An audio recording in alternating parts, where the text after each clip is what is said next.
Alors, dernier tour de table, dernière question. Je vous propose de vous projeter un peu plus loin encore, horizon 2024, et que vous nous partagiez un peu les réflexions que vous venez. Je vous redonne la parole, Mathieu. Ouais. Alors, bon, je vais vous parler de deux choses. Une, je suis obligé parce que si j'en parlais pas, vous dites, attendez, c'est quand même le buzzword du moment. Donc, c'est AI générative. Donc, je suis obligé de passer par là. Donc, on se pose tous énormément de questions sur l'AI générative et qu'est-ce qu'on va en faire. Et puis, il y a tous les dangers, parce qu'aujourd'hui, vous donnez quelque part, quand vous posez une question à une AI, quand vous êtes dans un domaine public, vous ne savez pas où ça va. Donc après, la première question, ça va être, est-ce que moi, je développe à un moment donné un écosystème à partir d'une AI du marché? Ensuite, c'est pourquoi faire? Parce que c'est sympa, et surtout, c'est quels vont être les métiers qui vont être touchés. Aujourd'hui, on sait très bien que les métiers de la traduction, de la création, du contenu. Aujourd'hui, on a 2 de nos sites dont les contenus sont générés par de l'IA générative.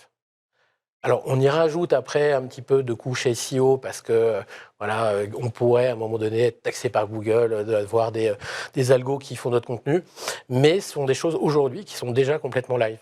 On est aussi dans des logiques de digitalisation de personnel shopper.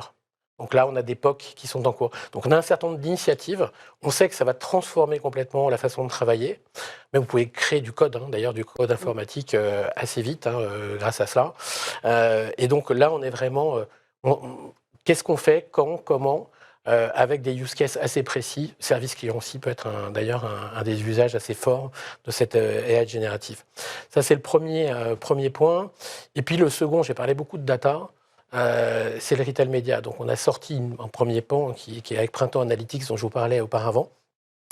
Mais comment on arrive demain à activer cette data pour les marques? Donc, c'est là où, qu'est-ce que je vais faire en termes d'activation demain, et aller voir la marque X et lui dire, écoute, laisse-moi acheter ton média parce que je vais être plus malin que toi tout seul. Ou plus malin qu'en allant cocher quelques cases derrière un réseau social en disant je veux cibler telle ou telle personne.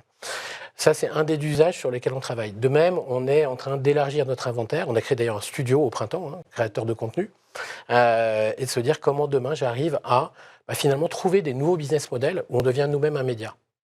Donc ça, c'est le deuxième point assez fort où la data pour des usages pour nos clients, c'était la priorité.